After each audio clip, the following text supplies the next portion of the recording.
함께하며 여러분의 내일을 응원합니다. 성공을 부르는 좋은 습관, 성공예감 이대호입니다.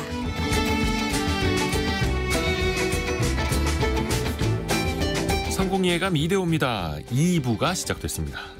7월 30일 화요일 오전 10시 5분 함께하고 계시고요. 경제상식 퀴즈 항상 저희가 1부 오프닝 직후에 내드리는데요. 2부 시작할 때 정답을 알려드리고 있죠. 경제상식 퀴즈 정답은 건설이었습니다. 건설. 조선이라든지 반도체 일자리는 늘어날 걸로 전망이 됩니다만 건설업은 아직도 회복이 좀 더뎌서 일자리 전망도 가장 어두운 산업이라고 하죠. 그래서 이 산업을 경제상식 퀴즈로 내드렸고요. 건설 현장에 계시는 분들이 참 이 무더위에 많이 힘드실 텐데요. 2111 쓰시는 분께서 이 무더위에 건설업에 종사하시는 분들 건강 조심하세요 라고 보내주셨고요. 그리고 서순석님, 건설 현장에서 일하는 포크레인 기사인데요. 폭염으로 쪄지겠습니다. 그래도 힘내야겠죠 라고. 화이팅 하십시오. 굴삭기라고 하죠. 굴삭기에 에어컨이 안 나오는 걸로 알고 있는데 신형에는 어떻게 나오나 모르겠습니다. 안에도 휴대용 선풍기라도 장착해서 더위를 좀 이겨내시길 바라겠습니다. 힘내십시오. 그리고 최희진님, 건설적인 생각, 건설적인 방송 좋네요 라고 보내주셨습니다. 고맙습니다. 그리고 윤태상님, 새벽에 아빠가 되었어요. 와이프가 공주님을 순산했습니다. 모두 건강해요. 오늘은 어느 때보다 즐겁게 회사 일로 외근 중입니다. 화이팅입니다. 아기가 태어났는데 출근을 하신 거예요? 출산휴가 쓰셔야 되는데 또 외근이 있어서 바로 출산휴가를 못 쓰시나 봅니다. 윤태상님 축하드리고요. 요즘에 이렇게 아이 낳았다는 소식을 주변에서 듣기가 참 힘든 시대다 보니까 더 반갑기도 합니다. 증시 상황 한번 같이 보겠습니다. 오늘 증시가 안 좋습니다. 코스피 코스닥 약 0.8%씩 떨어지고 있고요. 코스피는 2743, 코스닥은 801 가리키고 있습니다. 원달러 환율은 오늘도 1380원대, 1384원 정도 가리키고 있고요. 시가총액 상위 종목들 보면 반도체 관련 업종이 오늘 많이 안 좋습니다. 삼성전자가 1% 떨어져서 83,300원, 거의 8만 원에 턱걸이하고 있고요. SK 하이닉스는 4.24% 급락하고 있습니다.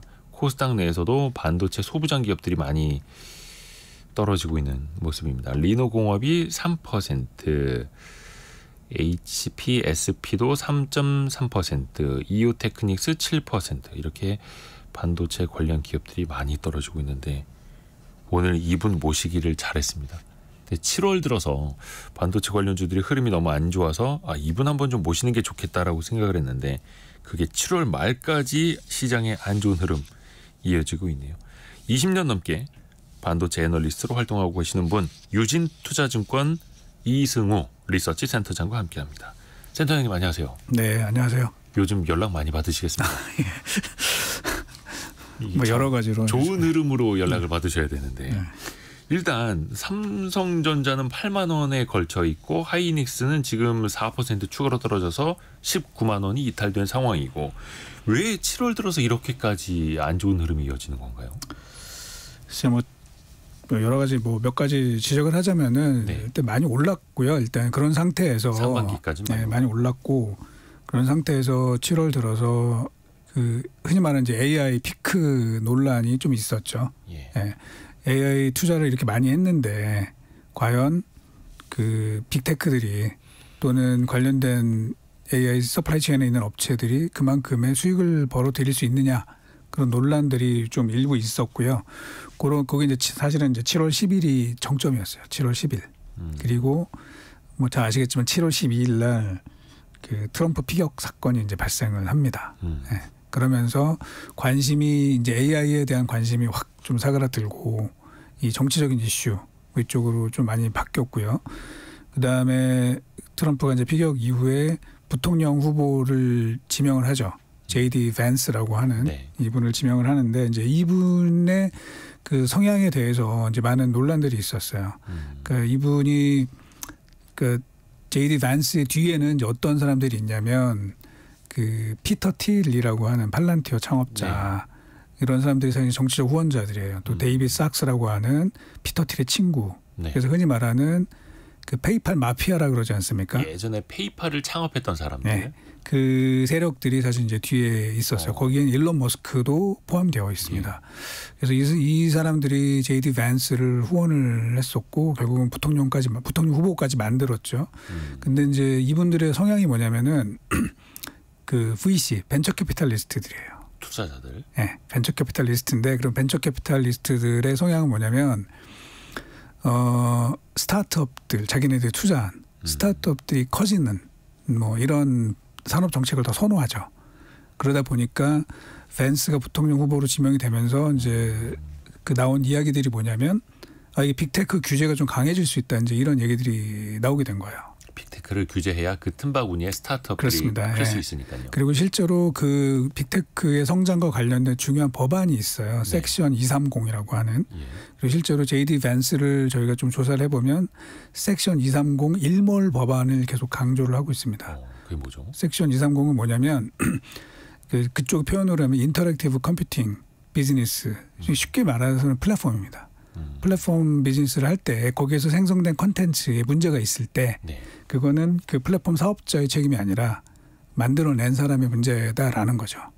자, 요거는 어떤 의미냐면 면죄부를 준 거예요. 결국 플랫폼 사업자들한테. 플랫폼 사업자들의 면죄부. 예를 들어서 포털 사이트라든지 SNS라든지 그렇죠. 동영상 사이트라든지 그 운영자들에게는 면죄부. 그렇죠. 그게 이제 이렇게 생각을 해보시면 됩니다. 그게 이런 온라인 플랫폼에서는 면죄부를 주는데 예를 들면 이제 오프라인에서는 실제로 안 그렇거든요. 뭐 예를 들면 저희가 대형 마트에 가서 무슨 뭐 프라이팬 하나 샀다. 근데 거기서 예를 들면 발암물질이 나왔다. 그러면 이제 그거는 그거를 그렇죠. 판매사도 그렇지만 그렇죠. 그 사업장 거기에도 문제가 있다라는 거죠. 그래서 책임을 물을 수가 있는데 여기는 그게 없는 거예요. 면죄부를 준 거죠. 그러면서 이 플랫폼 업체들이 빅테크로 성장할 수 있는 어떤 게이트웨이를 열었다 이렇게 평가를 하거든요. 섹션 230 법안이. 물론 이제 이거는 사실은 처음에는 스타트업들을 키우기 위한 거죠. 그쪽에 관련된 스타트업들을 키우기 위한 건데 이미 얘네들이 너무 커져 버리면서 다른 업체들이 성장할 수 있는 이제 문을 막았다 이제 이렇게도 해석을 좀 많이 하더라고요. 그러다 보니까 이제 빅테크 규제가 들어간다. 근데 사실은 최근에 반도체 주가 상승은 빅테크들의 AI 투자 이거에 의해서 사실은 많이 온 거잖아요. 그러면 만일에 트럼프가 이제 총 스쳐 지나가고 나서 당선 확률이 확 올라갔고 부통령까지 저런 사람이다 그러면 트럼프가 4년을 하고 그 이후에 8년 더 할 수도 있는 거잖아요, 사실은. 그러면 이게 장기적으로 이 빅테크들이 좀 투자를 줄일 수 있는 거 아니야? 이런 우려감들이 생긴 거죠. 물론 계속 바뀌겠지만. 맞다. 트럼프는 직전에 4년을 했기 때문에 4년까지만 할 수 있다 하더라고요. 그렇죠. 여기서 연임은 안 되고. 근데 어찌됐든 간에 그 불확실성이 너무나 커지고 빅테크에 대한 규제가 더 커질 수 있다. 고로 반도체 산업의 최대 고객들이 어려워질 수 있다 이거네요. 그러니까 투자를 그렇죠. 좀 줄일 수 있다. 그리고 사실은 아까 말씀드린 것처럼 트럼프도 빅테크랑 사이가 그렇게 좋은 편은 아니잖아요.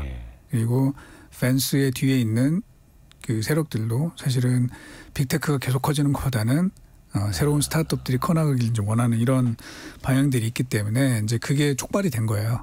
그러면서 그게 돌고 돌아서 지금 우리나라 반도체 관련 주식들이 급락. 왜냐하면 이제 그래서 미국의 반도체 주가들도 많이 떨어졌고 엔비디아가 140달러까지 갔다가 지금 110달러. 110달러까지 떨어졌고 필라델피아 반도체 지수 뭐 우리랑 그래도 저희가 참고삼아 보는 건데 이게 한 15% 정도 조정을 받은 거죠. 이제 그러면서 사실은 우리도 피해가긴 좀 어려운 거 아니야? 이제 이런 시각이 있었고요. 또 하나 조금 더 부가 설명을 드리자면 그 반도체 업체 주가를 보실 때 이제 절대적인 실적도 중요하지만 그 실적의 그러니까 정확하게는 이제 매출액의 YOY 증가율, 그러니까 전년 동기 대비 증가율 그래프. 그게 사실은 실적보다 조금 더 먼저 움직이는 경향들이 있거든요. 근데 이제 그게 지금 현재 수준이 너무 높다는 거예요. 그러니까 너무 높다라는 얘기는 좋은 얘기죠, 사실은. 실적이 쭉쭉쭉쭉 올라간다는 그런 얘기인데 바꿔서 얘기하면은 증가율이 더 높아지긴 어려운 거 아니야? 이제 이렇게 해석이 되는 거죠. 그러니까 눈높이도 많이 올라갔고 네. 껑충껑충 성장하는 걸 봐왔으니 그렇죠. 그보다 더 크게 성장을 해야 되는데 더 어려워지는 거죠. 그렇죠. 왜냐하면 이제 당연히 이건 사실은 당연한 거죠. 왜냐하면 안 좋았기 때문에 이제 지금 매출 성장 폭이 크겠죠. 그래서 예. 글로벌 D램 매출액을 저희가 이제 집계를 해보면 메모리 매출액을 집계를 해보면 지금 바닥에서 그 YO 그러니까 전년 동기 대비해서 120% 정도 상승을 했습니다. 근데 여기서 매출액이 꺾인다는 얘기는 아닙니다. 매출액이 증가는 하지만 그 증가율은 이제 조금 낮아지겠죠. 근데 그게 주가랑 의외로 되게 잘 맞거든요. 그래서 사실은 이제 제가 만나본 우리 기관 투자가들 중에서는 그 경계감을 많이 표현을 했었어요. 네. 그래서 그런 것들이 겹쳐져 있는 상황이다. 이 주식 시장의 속성, 주가를 밀어올리는 가장 큰 힘은 성장세, 성장률. 그렇죠. 이거다 네. 보니까 실적이 사상 최대인데 주가는 왜 떨어지나요? 이런 물음을 하면 이제 주린이 얘기를 듣는 거고. 그래서 지금은 그 높아져 있던 성장률을 계속해서 이어갈 거냐, 그보다 더 크게 성장할 거냐, 이걸 또 충족을 해야 되는데 그게 또 쉽지 않은 상황인 네. 거고요. 그 아까 트럼프 이야기랑 뭐 네. 몇 가지 이제 미국 정치적인 불확실성 이야기를 했으니까 그 부분부터 좀 먼저 여쭤볼게요. 그러면 우리나라 반도체 산업 입장에서는 오히려 해리스가 지금의 어떻게 보면 이제 바이든 정부의 정통성을 이제 계승하는 게 더 불확실성이 더 적은 거겠네요. 그렇죠. 예. 그러면은 트럼프 대통령도 그 얘기하죠. 미국의 공장을 지을 때 주던 그 보조금, 네. 이것도 줄이거나 없애야 된다. 이것도 또 엄청난 불확실성이겠네요. 근데 이제 그거는 뭐 줄인다로 얘기는 안 했고요. 좀 저희가 정책을 리뷰를 해봤는데 이제 민주당 같은 경우는 보조금을 오히려 조금 더 늘려주자 이제 이런 생각이 있었고, 그러니까 트럼프는 늘리지는 말자. 이런 정도니까 사실은 줄인다는 건 아니었어요. 네네. 그래서 그거에 따른 그 불확실성은 뭐 물론 있죠. 트럼프가 되면은 뭐 다른 여러 가지 정책 변화가 있기 때문에 당연히 불확실성이 있지만 미국에 주는 보조금에서 뭐 우리가 더 트럼프가 돼가지고 안 좋다 이런 정도까지는 아닌 것 같습니다. 네. 얼마 전에 SK 최태원 회장 같은 경우에는 네. 물론 이제 대한상공회의소 회장 자격으로도 한 이야기일 수도 있겠습니다만 미국에서 보조금이 줄어든다면 미국 투자를 재검토해야 할 것 같다 이런 이야기도 했더라고요. 네. 사업하는 입장에서는 그것도 되게 중요한 걸 테고. 그렇습니다. 왜냐하면 미국에서 이제 반도체 공장을 짓는다는 거는 기업들한테 엄청난 부담입니다.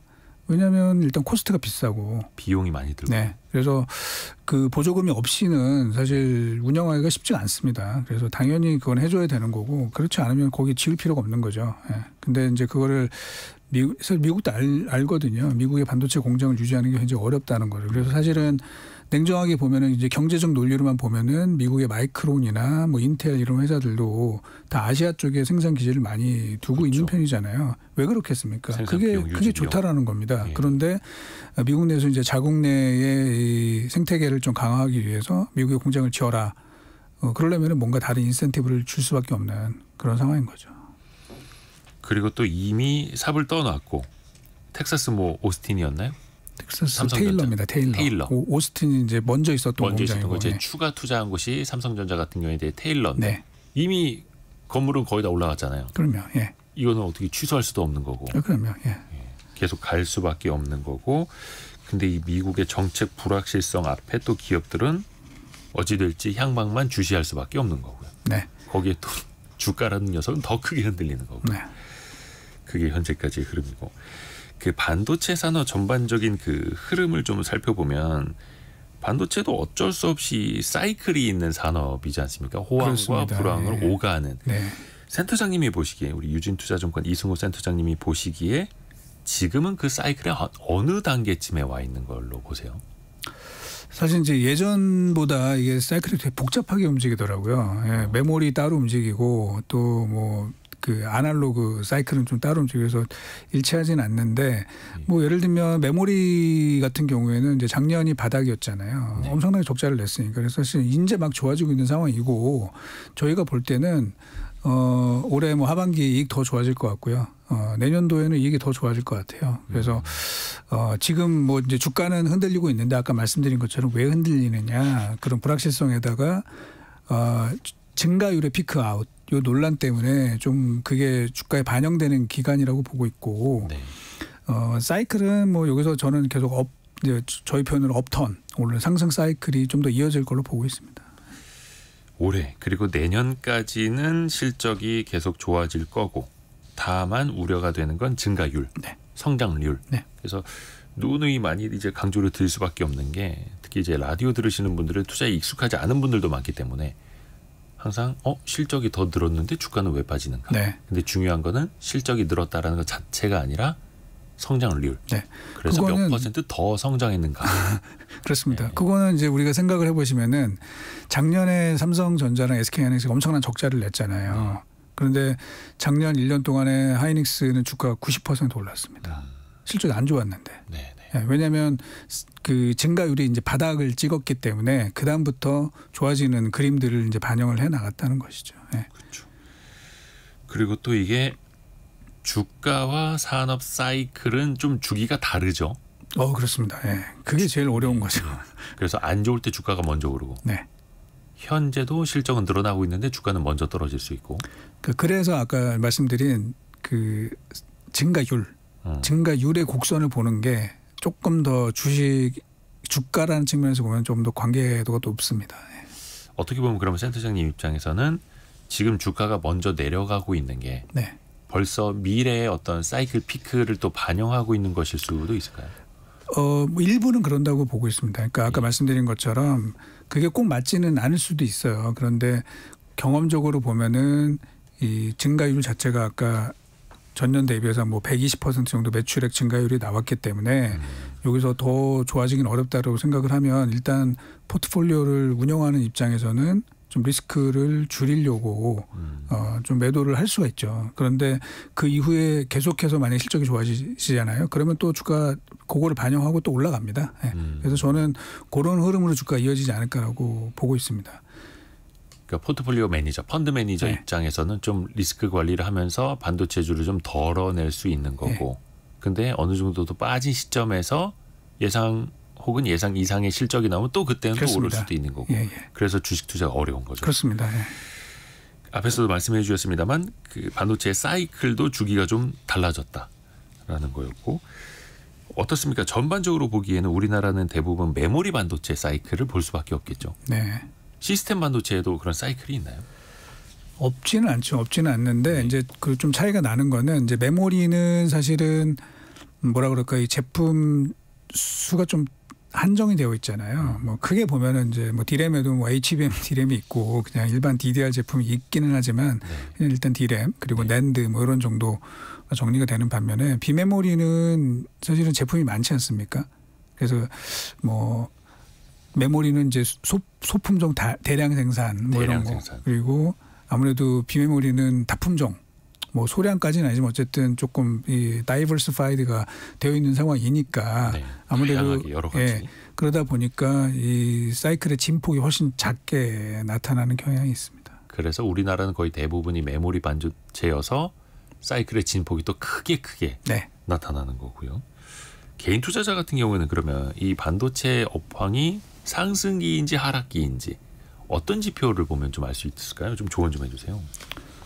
뭐 당연히 첫 번째는 이제 실적이고요.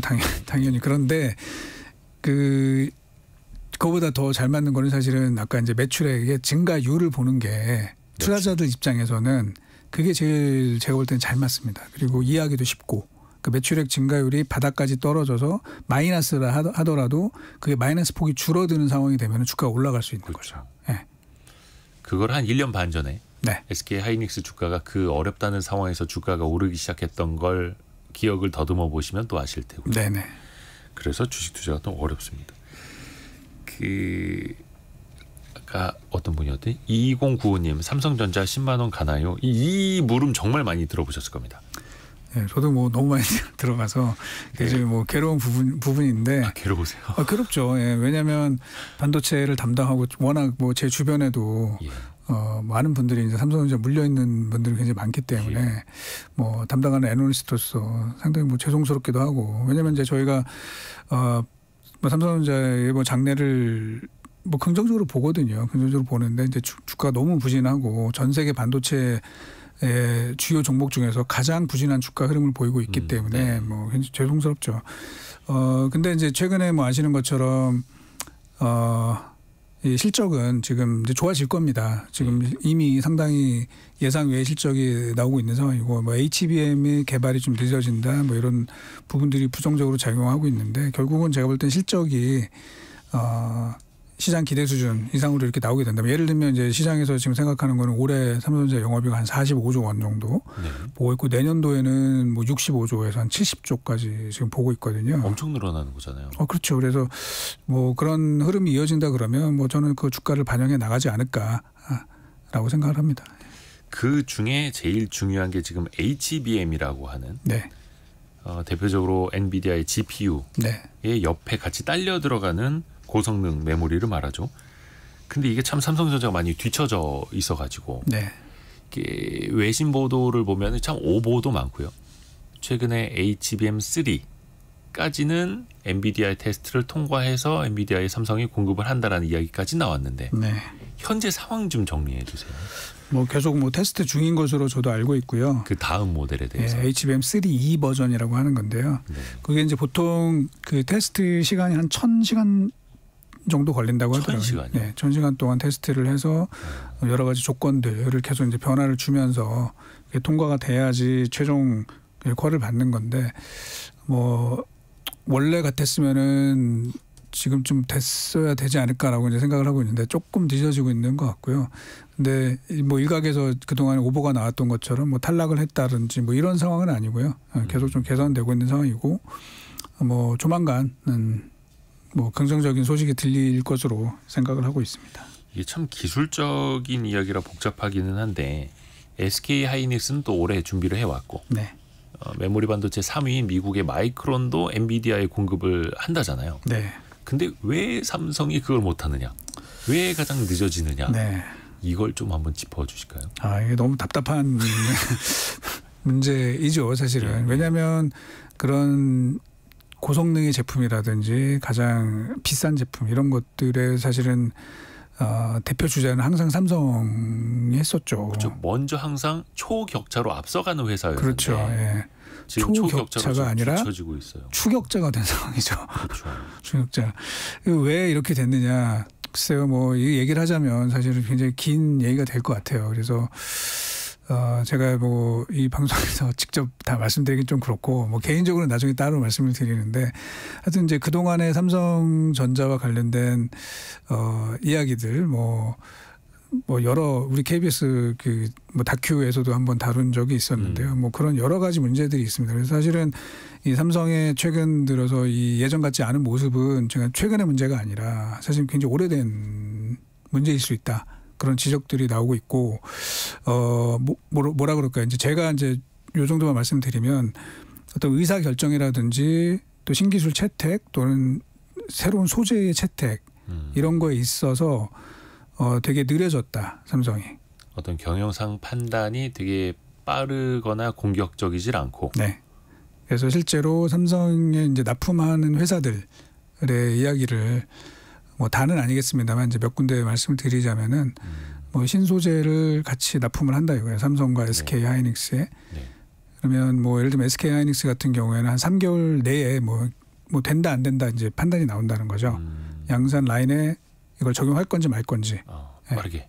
결정이 나는데 예를 들면 삼성전자는 한 1년 동안 테스트를 한다.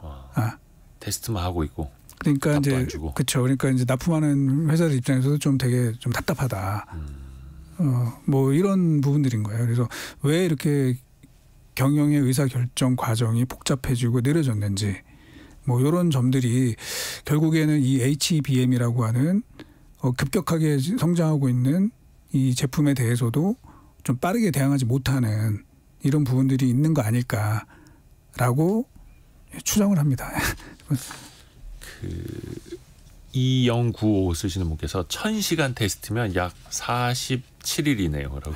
네. 거의 2달 가까운 테스트를 해야 되는 거고 근데 그게 또 늦어지고 있으니 뭐 연초 작년부터 이거 되느냐 언제 되느냐인데 시간만 가고 있습니다.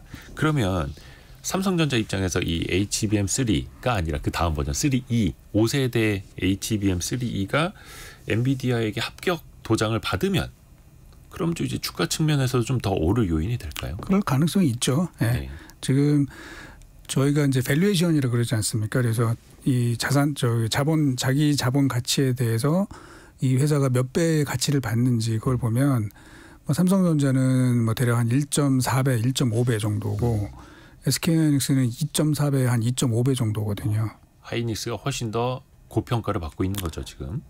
뭐 고평가라고 그렇죠. 이제 제대로 그러니까 평가를 받는 삼성전자 거고. 대비. 그렇죠. 예. 그래서 이제 그런 부분도 좀 해소가 될 가능성들이 높아진다. 그렇게 보고 있습니다. 이게 참 현재 주가에는 그걸 또 얼마나 반영했는가도 봐야 하는 건데 그러면 지금 주가에는 HBM3E 5세대 버전의 통과 가능성이 전혀 반영이 안 된 주가라고 봐도 될까요? 전혀는 아닐 것 같고요. 왜냐하면 뭐 우리 애널리스트들하고 삼성전자는 어느 정도 의견 공유를 하잖아요. 그래서 지금 어떻게 되고 있느냐, 뭐 잘 되고 있다. 아직 뭐 최종 뭐 보도자료를 낸다거나 이런 정도는 아니지만 어쨌든 잘 되고 있고 조만간 잘 되고 있다는 얘기를 작년부터 계속 해가지고 그러니까요. 지금 이제 집으로 가신 전 사장님도 계속 잘 되고 있다고 하셨지 않습니까? 예, 그게 좀 신뢰를 많이 떨어뜨리는 그렇죠. 부분이 있죠. 예. 그래서 삼성이 기술력에서도 밀리고 약간 좀 신뢰를 좀 잃은 측면도 그런 있어요. 부분도 분명히 있습니다. 그래서 실제로 이제 삼성전자랑 미팅을 하고 나서 펀드 매니저들이 주식을 사는 경우보다 주식을 파는 경우가 더 많습니다. 그러니까 잘 되고 있다라는 얘기를 들어도 네. 이게 참 어렵습니다. 해외 쪽 이야기랑 좀 같이 이어가 볼게요. 엔비디아 같은 경우에도 진짜 올해 상반기 뭐 많은 서학 개미들을 또 행복하게 했던 기업이기도 한데 최근에 또 주가도 많이 조정을 받기도 합니다. 근데 이제 GPU 측면에서 그래픽 처리 장치였다가 이게 인공지능 반도체로 이제 가장 대명사가 됐는데 네. 엔비디아의 대항마가 기존에는 거의 보이질 않았었거든요. 네. 근데 지금은 어떻습니까? 또 해외에서 우리도 할 겁니다라고 손드는 회사들은 많아지고 있더라고요. 많죠. 예. 근데 결론적으로 보면은 뭐 대표적인 이제 엔비디아랑 비교가 되는 회사가 AMD라는 회사가 있지 않습니까? 네. 그런데 그러면 두 회사의 그 데이터 센터용 GPU 그 매출액의 격차가 좁혀졌냐? 아니거든요. 오히려 더 벌어졌거든요. 네. 그러니까 사실은 GPU를 만드는 업체들이 되게 많이 있고 또 인공지능 반도체 프로세서를 만드는 업체들이 많이 있지만 엔비디아만큼의 그 눈에 띄는 성과를 내는 업체는 그렇게 많이 보이지가 않습니다. 그럼 이유가 뭘까? 뭐 예를 들면 AMD의 그 성능이 엔비디아보다 많이 떨어지느냐? 근데 사실 그렇진 않거든요. 성능만으로는. 네. AMD의 칩들이 오히려 더 많은 메모리를 장착을 하고 뭐 자기네들이 얘기하기에는 뭐 성능이 더 좋은 경우도 있어요. 네. 그럼에도 불구하고 왜 매출이 안 나느냐? 이제 그게 중요한 거죠. 그런데 이제 엔비디아에서는 뭐라고 설명하냐면 이게 그 데이터 센터를 운영하려면은 칩 하나의 성능이 중요한 게 아니라 그 칩 수만 개가 모였을 때 어떤 성능을 내느냐가 중요하다는 거죠. 그러면 그때 정말 중요한 기술은 뭐냐면 뭐 당연히 GPU 하나의 성능도 중요하지만 GPU랑 GPU를 연결해주고 또 이 GPU의 클러스터들을 연결해주는 이 네트워킹 기술이 너무너무나 중요하다는 거죠. 칩 간의 통신. 네, 그게 그래서 엔비디아에서는 엔비디아 그 자기네 쓰는 기술로는 NV 링크, NV 스위치 이 두 가지 기술을 쓰고 있습니다. 그런데 그렇게 했을 때 엔비디아가 압도적인 성능을 낸다는 것이에요. 최적의 조건, 최적의 생태계를 만들어내는 거죠. 그렇죠. 거기에 이제 하나 더해서 사실은 뭐 칩을 갖다 넣는다고 해서 인공지능이 만들어지는 건 아닌 거잖아요. 그러면 그 인공지능을 활용할 수 있는 소프트웨어 네, 이것까지 봐야 되는데 뭐 이제 아시는 분들은 아시겠지만 엔비디아는 이제 쿠다라는 네. 그 인공지능 개발 플랫폼 이거를 굉장히 옛날에 2006년, 2007년도 이때부터 준비를 해서 지금까지 그거를 키워온 겁니다. 그러니까 사실은 지금 현존하는 그 AI 관련된 소프트웨어에 이제 최고봉에 있는 사람들이 전부 다 엔비디아의 쿠다라는 플랫폼 안에서 다 작업을 하고 있어요. 그러다 보니까 이게 다른 칩들을 갖다 놓게 되면 다 새로 해야 된다는 거죠. 그 생태계를 벗어날 수가 없는. 그렇죠. 그러다 보니까 계속해서 엔비디아가 압도적인 그 성장세를 보이고 있는 상황인 것입니다. 근데 AMD뿐만이 아니라 미국의 빅테크들 뭐 구글도 마찬가지고 또 그 텐스토렌스라고 하죠. 짐 켈러. 이분은 네. 뭐 반도체 신 이렇게 별명도 붙어 있는 사람인데 여기도 또 다른 AI 가속기를 개발한다. 네. 뭐 이런 이야기도 나와 있고요. 하지만 현재까지는 또 엔비디아를 대체하는 거는 좀 더 시간이 흘러봐야 알 수 있는 이야기고요. 그렇죠. 시간이 좀 걸릴 것으로 보고 있습니다. 엔비디아 같은 경우 주가도 많이 최근에 조정을 받은 게 앞에서 말씀해 주셨던 역시 실적은 좋지만 실적 증가율에 대한 의문이 생겼기 때문일까요? 예. 그러니까 엔비디아가 지난 분기에 그 매출액 증가율이 네. 전년 대비해서 262%를 기록을 했어요. 압도적이죠. 어마어마한 거죠. 예. 그런데 이제 이번에는 이제 매출액이 더 증가할 거예요. 예. 매출액이 지난 분기보다 더 많이 증가할 텐데 증가율은 한 120% 정도로 떨어질 걸로 보고 있습니다. 사실 그것도 어마어마한 거죠. 예. 그런데 주가는 그거를 일부 반영을 하는 거죠. 예. 그러니까 증가율의 높이를 또 보는 거죠. 네. 물론 이제 100% 200% 성장한다는 것 자체가 어마어마한 거긴 한데 네. 주가는 또 먼저 반영을 하니까요. 연율치를. 그러니까 그거를 보는 사람들이 꽤 있다라는 거죠. 예. 그래서 그거가 그 반영되는 주가에 반영되는 그 과정에 있다. 예. 그렇게 저는 보고 있습니다. 또 엔비디아도 이제 실적을 더 많이 내려면 가장 큰 시장이 이제 중국에다가 팔아야 되지 않습니까? 예. 그래서 중국 전용 그래픽 카드를 따로 만들기도 하고요. AI 카드를. 중국 버전이 또 뭐 H20 뭐 이런 거로 따로 있더라고요. 근데 이것도 계속해서 미국 정부가 제재하려고 하잖아요. 네. 엔비디아는 그걸 또 이제 틈새로 또 빠져나가려고 하고. 네. 요 게임이 앞으로 어떻게 흘러갈까요? 뭐 계속 그렇게 진행이 될 것 같고요. 사실은 이제 엔비디아 제품이라 하면은 이제 지금은 뭐 B100이 나왔지만 그 전에 A100, H100 요게 이제 주력 제품이었잖아요. 네. 그런데 그거를 이제 미국에서 중국이 못 팔게 했단 말이에요. 예. 그래서 좀 변형 제품인 거기다 약간 다운그레이드 시킨 A800, H800 이런 게 나왔는데 그걸 또 금지를 시켰어요. 그러니까 이거는 고사양 아닙니다. 약간 품질을 낮춘 거니까 중국에 팔 수 있게 해주세요. 네. 이렇게 하는 거죠. 그래서 근데 그것마저 금지를 하니까 이제 지금 말씀하신 H20이라는 요 제품을 또 만들었는데 그것도 이제 지금 어떻게 될지 모르는 거죠. 예. 그렇게 되면 엔비디아의 중국 매출액이 좀 타격을 받겠죠. 그래서 실제로 재작년에는 중국 매출 비중이 엔비디아 전체 매출액에서 한 20에서 한 25% 정도가 됐었는데 이게 이미 10% 이하로 떨어졌어요. 예. 그래서 조금 사실은 중국이 타격을 받고 있음에도 불구하고 굉장히 높은 매출의 성장률이 현재 나오고 있는 상황인 거죠. 그러네요. 요거는 미국 정부랑 또 엔비디아가 어떻게 잡고 또 빠져나가는지 계속해서 지켜볼 필요가 있겠고. 근데 이제 예를 들면 트럼프가 되면 더 강력하게 제재할 가능성이 있죠. 네. 근데 또 거기에다가 HBM을 같이 얹어서 팔아야 되는 우리나라 뭐 하이닉스나 삼성전자 같은 경우에도 또 이게 신경을 쓸 수밖에 없겠네요. 그럴 수 있죠. 네. 실적에도 또 반영이 될 수밖에 없겠고. 네. 중국도 지금 GPU를 자체 개발한다 하더라고요. 네. 화웨이도 그렇고. 네, 많이 있습니다. 많이 하나요? 도전을?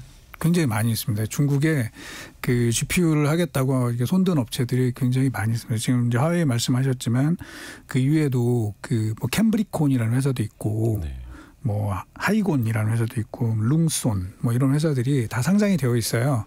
그래서 뭐 근데 아직은 제가 이제 보니까 뭐 의미 있는 매출액이 이렇게 많이 나오지는 않습니다. 많이 나오지는 않는데 다 우리도 한번 하겠다 이렇게 얘기를 하고 있습니다. 자, 문제는 설계는 할 수 있어요. 설계할 수 있는데 과연 이제 이거를 만들 수 있느냐 그 문제가 있는 거죠. 왜냐하면 이런 고성능 GPU를 만들려면은 사실은 뭐 4나노, 3나노 이런 공정으로 만들어야 되는데 그거를 이제 미국이 뭐 잘 아시는 그 ASML의 EUV 장비를 중국에 팔지 못하게 하고 있잖아요. 그러니까 반도체 선을 그리는 장비들 네네. 이런 거 못 팔게 하니까. 네, 장비를 못 팔게 하니까 사실은 구형 장비를 가지고 그걸 만들어야 되는 한계가 있어서 뭐 중국이 시도는 하겠지만 당연히 그 의미 있는 성과가 나오기는 쉽진 않을 것이다. 그러니까 하웨이가 제품을 이제 만들었죠. 그래서 뭐 어센드 제품이라고 이제 만들어서 SMIC라는 이제 중국의 파운드리 업체를 통해서 만들고는 있는데 이제 그게 과연 어느 정도 성능이 나올지 지금 엔비디아 제품에 비해서는 뭐 한 절반 이하의 성능이 아닐까 이렇게 추정을 한다고 합니다. 야, 그래도 계속해서 도전을 하는 중국인 거고요. 그렇겠죠. 예. 예. 근데 또 우리 입장에서는 중국에서도 메모리 반도체를 개발하는 게 약간 좀 이제 거슬리기도 합니다. 그렇습니다. 심지어 예. HBM까지 한다고 하지 그렇습니다. 않습니까? 예. 어느 정도까지 기술 단계에 올라와 있어요, 중국은? 뭐 D램은 이제 일부 내수용으로 일부 제품이 만들어지는 것 같고요. HBM은 사실은 실물이 나와봐야 할 것 같아요. 예. 이게 왜냐하면 사실은 삼성도 쉽게 하지 못하는 그런 정도의 난이도가 있는 제품이기 때문에 네. 중국이 뭐 한다고는 하지만 뭐 지금 현재 얘기로는 HBM2 정도 버전 뭐 이 정도가 나오지 않을까 생각을 하고 있습니다. HBM2 버전까지. 근데 이것도 역시 그 패키징이라고 하는 후공정까지도 같이 또 필요한 거라서 네. 제조와 후공정까지 같이 되느냐를 또 봐야 되는 거네요. 네. 근데 중국에 대한 이런 정보는 좀 많이 있나요? 시장에 어때요? 아무래도 좀 제한되어 있죠. 제한되어 있고 저희가 뭐 회사들이 뭐 여러 가지 자료들을 보는데 사실은 이게 좀 이렇게 뭐라 그럴까 불투명한 부분들이 되게 많아가지고 사실 네. 정확한 뭐 이 재무 데이터 뭐 이런 것들을 좀 알기 어렵고 실제 매출액 이런 것들도 뭐 관련된 뉴스 사이트를 통해서 이제 아는 정도지 저희가 뭐 회사 미팅도 많이 못 해봤고 했기 때문에 좀 한계는 굉장히 있다고 보셔야 될 것 같습니다. 특히 반도체 같은 경우에는 수율이 중요하고 원가 중요하고 그것 때문에 이제 반도체도 예전에는 치킨 게임이라고 불리면서 지금 메모리 반도체는 글로벌 3사가 거의 이제 독과점 하고 있는 거잖아요. 네. 그 틈바구니에 과연 중국이 낄 수 있을 것이냐는 어떻게 예측이 가능할까요? 그러니까 중국이 이제 돈 벌겠다는 생각이 아니잖아요. 중국은 결국은 계속 손해를 보더라도 이 중국 이 공산당의 보조금에 의해서 일단은 기술을 어느 정도 키워야 되겠다 이런 생각이기 때문에 중국의 업체들이 세계 시장에서 흔히 말하는 어떤 존재감을 나타낸다기보다는 그냥 손해를 계속 보더라도 일단 기술을 좀 쌓아가는 방향으로 진행이 될 것이다 이렇게 봐야 될 것 같습니다. 그 미국의 또 제재가 계속되기 때문에 어떻게 보면 중국 입장에서는 반도체가 있어야 되는데 그 수급 측면에서 이제 자급을 또 할 수밖에 없는 약간 그걸 또 대비하는 걸 수도 있을까요? 그렇습니다. 그러니까 중국의 반도체 정책이 좀 바뀐 건 있어요. 지금 말씀하신 대로 원래는 그 처음에는 이제 M&A를 통해서 이제 기술을 습득하는 이런 방향으로 가다가 이제 그게 막히니까 뭐 자체 제작으로 가는 방향으로 갔었죠. 그래서 장비들을 지금 사실은 굉장히 많이 사 모으고 있습니다. 지금 중국 업체들이. 예. 지금 미국의 제재를 피해서 이제 최대한 사 모으고 있는 상황인데 장기적으로는 제가 봐서는 장비를 직접 개발하는 방향 쪽으로 그렇게 진행이 될 가능성이 있고 그래서 사실은 중국의 반도체 장비 업체들의 주가가 엄청나게 지금 높은 상황에 있습니다. 중국의 반도체 장비 기업들이 예. 이거를 반도체를 국산화하기 위해서는 사실 장비를 또 국산화해야 그렇습니다. 되고 예. 미국에서도 첨단 장비들을 중국에 못 팔게 하니까 여기서부터 자립이 시작이 되는 거네요. 우리나라 기업들도 중국에다가 장비를 수출하는 기업들이 꽤 있잖아요. 꽤 있습니다. 예. 근데 또 장기적으로 봤을 때는 또 불확실성이 또 있을 수밖에 없는 거고요. 네, 뭐 그런 부분이 있죠. 예, 항상 있고요. 예. 그러게요. 그러니까 중국도 지금 HBM까지 도전을 하고 있는 상황이고 지금 또 우리 입장에서는 막혀 있는 혀를 뚫어낼 수 있는 게 또 HBM이기도 하고 이게 또 가장 중요한 상황이기도 하고요. 그 다음 세대는 어떻게 달라지는지도 좀 알려주세요. HBM 같은 경우에는 지금 우리가 5세대까지 이야기하고 있잖아요. 3E. 예. 네. 그다음에 이제 HBM4로 넘어갈 텐데 가장 큰 차이는 그 HBM 그 D램이라는 게 그 안에 내부적으로 이게 TSV라는 홀을 1024개를 뚫어서 안에 연결을 하는 그런 방식이잖아요. 그러니까 D램 같은 거를 8장, 12장을 쌓아서 네, 쌓아서 그 사이에 엘리베이터 홀 같은 거를 만드는 거죠. 네, 그거를 1024개를 현재 뚫어서 그쪽으로 데이터들이 왔다 갔다 할 수 있는 이런 통로를 만드는 건데 그게 다음 버전에서는 2배로 올라갑니다. 그래서 2048개의 구멍이 뚫리게 되고요. 또 지금 말씀하신 단수 같은 경우도 현재는 지금은 8단, 12단인데 이게 이제 16단으로 좀 올라가게 되죠. 그리고 가장 중요한 거는 이제 속도죠. 속도는 약 한 1.5배 정도 높아질 걸로 보고 있습니다. 그래서 더 많은 양의 데이터를 더 빨리 보낼 수 있는 GPU로 보낼 수 있는 이런 제품이라고 보시면 되겠죠. 그 손톱만한 반도체를 8장, 12장, 16장 쌓아야 되고 네. 그 안에 구멍을 1024개, 네. 2048개를 뚫어야 되는 거고. 네. 그리고 그 칩 하나에는 보통 지금 이제 뭐 32기가비트 D램이 이미 들어가니까 칩 하나가 32기가비트 D램이라는 얘기는 트랜지스터가 320억 개 그 안에 들어있는 구조로 되어 있다고 보시면 되죠. 320억 개의 스위치가 그 칩 안에 들어있는 네. 거네요. 어마어마합니다. 이게 이제 HBM4 시대까지도 지금 이제 업체들은 준비를 하고 있는 건데 아까 참 그거 여쭤보려다가 넘어갔었네. 삼성전자 같은 경우에 지금 HBM3도 늦었고 3E도 늦어지고 있잖아요. 네. 그러면 그 차세대 모델도 엔비디아에게 테스트를 받는 게 그리고 확인 도장을 받는 게 계속해서 늦어지는 건지 아니면 혹시 3E 5세대에서는 늦었지만 6세대는 먼저 할 수도 있는 건지 어떻습니까 이게? 먼저 가버릴 수 있는. 먼저 하겠다고 이제 계획은 발표를 하고 있습니다. 예. 그래서 계획은 뭐 계획이죠. 예, 계획인데 처음에 원래 HBM4 시대는 2026년도로 예상을 했었어요. 예, 그렇게 2026년도가 돼야지 가능할 거다라고 봤는데 네. 삼성이 먼저 2025년에 양산을 하겠다. 이렇게 얘기를 했기 때문에 이건 좀 지켜보셔야 될 것 같아요. 뭐 제가 왜냐하면 사실은 그 HBM3는 하이닉스가 먼저 했지만 네. 2는 삼성전자 먼저 하기도 했었거든요. 예. 그래서 뭐 3가 늦었다 그래서 4까지 늦어진다 이렇게 좀 단언하기도 어렵고 저희가 좀 요거는 지켜봐야 되는 부분일 것 같습니다. 좀 바라올 건데 삼성전자가 말하는 대로 좀 됐으면 좋겠다는 저도 그렇습니다. 그런 생각도 좀 씁쓸하게 가져봅니다. 오늘 많이 배웠습니다. 유진투자증권 리서치센터 이끌고 있는 이승우 센터장과 함께했습니다. 고맙습니다. 네. 라디오 정보센터 다녀옵니다. KBS, MBC, EBS의 지배구조 변경과 방통위의 의결 정족수 확대 등을 담은 방송 관련 4개 법안, 이른바 방송사법이 5박 6일간의 무제한 토론 끝에 야당 주도로 모두 국회 본회의를 통과했습니다. 국민의힘은 대통령에게 제2 요구를 건의하기로 했습니다. 대통령실이 김건희 여사의 활동을 공식적으로 보좌할 제2부속실 설치를 위한 절차에 착수했습니다. 지난 2분기 KB, 신한, 하나, 우리, NH농협 등 5대 금융지주의 고정이하 여신, 즉 연체기간이 3개월 이상인 대출금은 약 12조 3,930억 원으로 집계됐습니다. 고정이하 여신 비율은 0.62%로 5년 만에 최고치를 기록했습니다. 금융감독당국이 정산지연 사태를 빚은 티몬과 위메프의 모기업 큐텐그룹에 대한 현장 검사를 시작했습니다. 지금까지 라디오 정보센터 뉴스 정한나였습니다.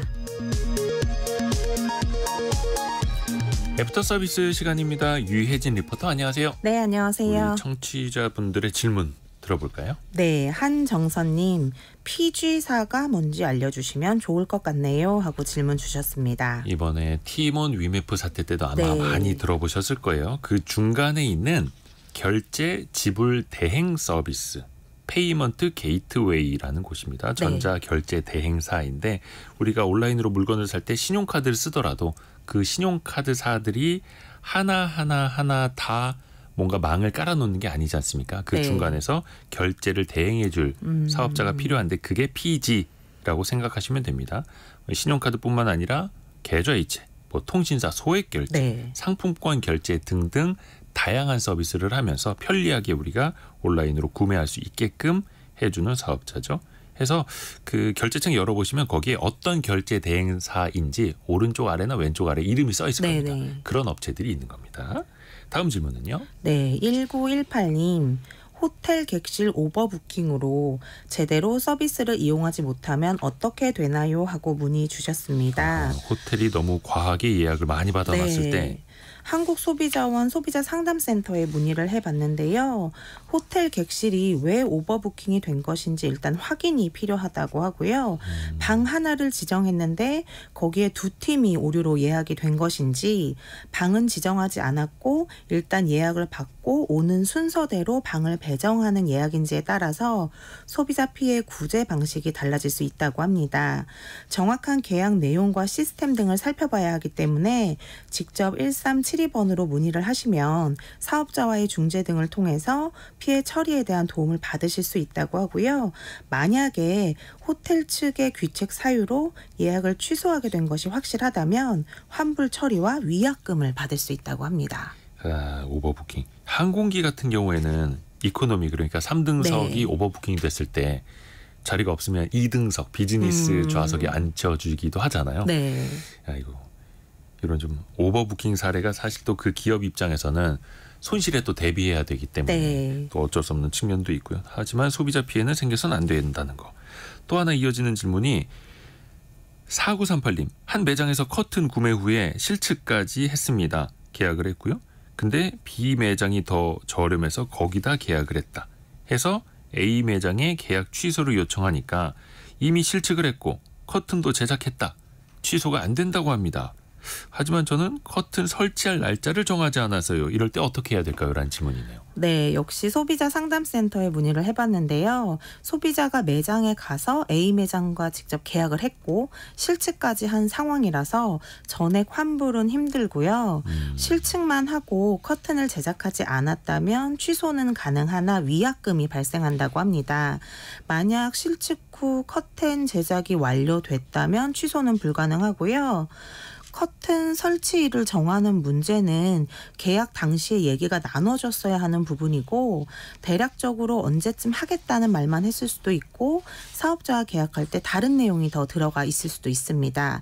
따라서 1372로 전화하셔서 직접 상담을 받아보시는 게 좋겠습니다. 이 커튼 매장 사장님도 좀 억울할 수 있겠는데요. 네. 이미 계약까지 했고 제작을 해놨는데 고객의 변심으로 또 네. 느껴질 수도 있고 원만히 좀 합의하시길 바라겠습니다. 다음 질문은요. 네, 김진세님, 무순위다 영순위다 얘기 많이 들었던 것 같은데 어떻게 다른가요? 하셨습니다. 일단 무순위 청약 같은 경우에는 미계약이나 미분양 혹은 교란행위 적발, 부적격 당첨자, 계약 포기 이런 물량들이 순위에 상관없이 청약 접수 네. 열리는 걸 말하고요. 영순위 통장이 그 옛날 얘기입니다. 1982년에 등장했던 제도라고 하는데 당시에 청약에서 여러 번 낙첨된 사람들, 떨어진 네. 사람들의 불만이 많아져서 6번 이상 떨어진 사람들에게는 최우선 순위인 영순위 혜택을 준 적이 있었다고 합니다. 네네. 해서 당시에 여러 번 떨어진 해서 영순위 통장 이런 얘기가 있었다라고 합니다. 이건 참 예전 이야기네요. 오늘 애프터 서비스 유혜진 리포터 함께했습니다. 고맙습니다. 감사합니다. 이세진 님이 아이고 지금 파란불이라고 도와달라고 아까 그 주가 얘기할 때 반도체 주식 얘기할 때 글 올려주신 것 같네요. 김현우님 배워갑니다. 오늘도. 아이고 여러분 덕분에 또 저희도 힘내서 합니다. 항상 함께해 주셔서 고맙습니다. 내일 아침 9시 5분에 다시 찾아뵙겠습니다. 성공 예감은 오늘도 여러분을 응원합니다.